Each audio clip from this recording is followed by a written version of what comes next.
Hi everybody, it's Claire with another art journal video. So today I'm playing in the craft journal, but I'm going to be using the gel plate to create my background page.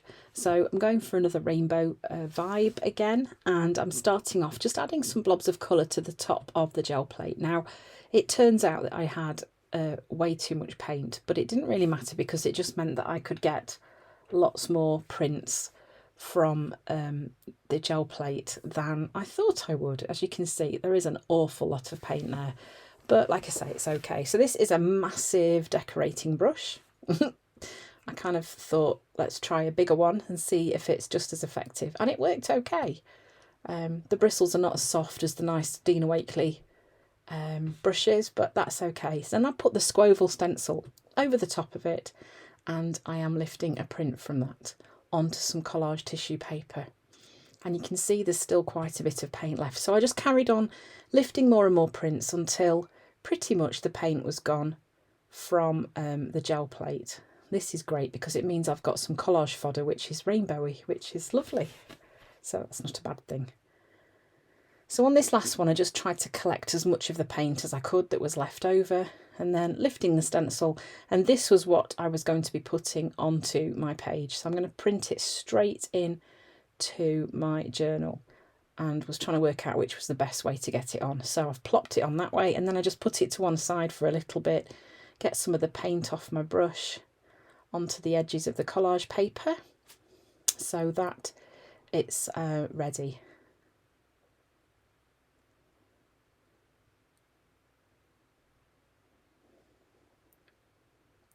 And then I also took a print from the stencil, because you can see there was loads of lovely paint on there too.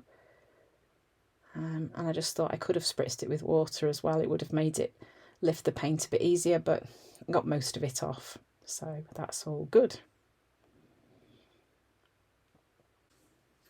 So then I lifted the gel plate off, and you can see it's transferred that paint really nicely. So I've got that lovely pattern and those colours onto my background.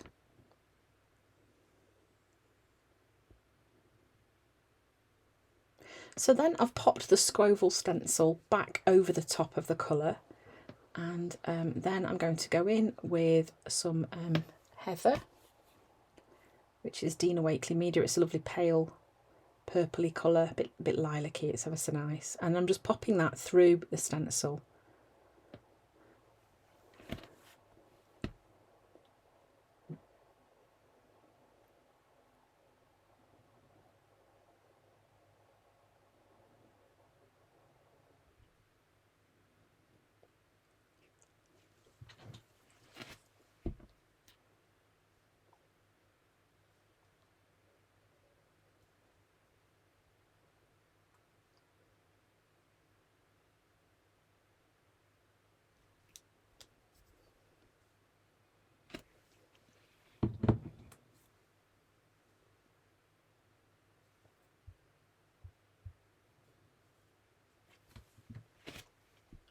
And then I'm going in with this You Can stencil from Dina Wakley Media, and some night paint, and just adding some text onto that background too.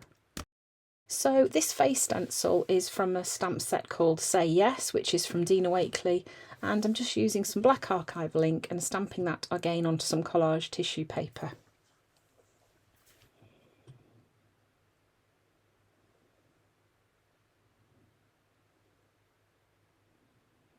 I store all my stencil sets in those Polly Pockets and have them stood in like a little plastic box so they stand upright. That's the best way that I've found to store them at the moment. And it works quite well. It means I can leaf through them and see them quite easily as well. So then I'm just cutting this face out, and I'm going to be sticking that onto the page using some matte medium.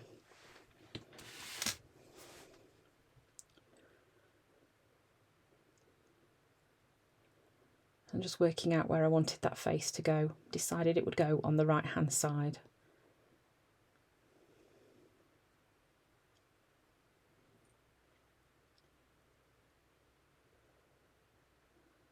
Too much gel medium there. Sometimes it just comes out so fast. And then sticking it down. And don't forget the craft paper's so thirsty, and you do need to use more of the medium, whatever medium it is, than you think. I love this text collage paper, especially the one that's got blah blah blah written all over it. I think it's one of my favourites. So I'm just adding a few pieces of that onto the background too. And then once it's all dry, I'm going in with a Signo Uniball in white, and I'm just adding in the white of the eye. Just makes that eye pop a little bit, and a bit of a catch light as well. And then I'm going to add a little pink cheek onto the face too, using a pale pink Posca pen.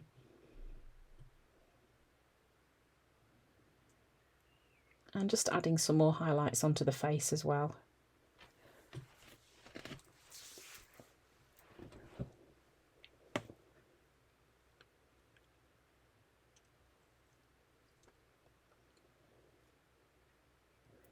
And then I'm adding some dots and marks onto the page. So this is a white Posca pen.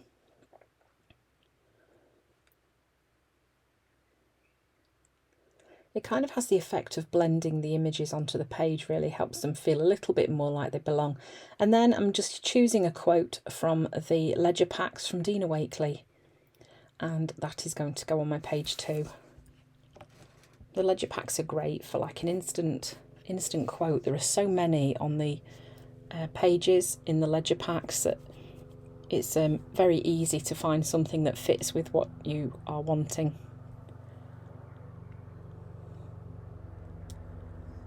I'm just using a glue stick to stick that in place.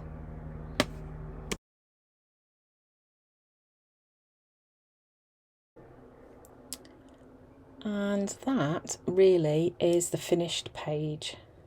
That is all there is to it. So that's a great way to get some colour onto your page using a gel plate. It's really simple, and you can then stencil into the spaces that are left behind after too.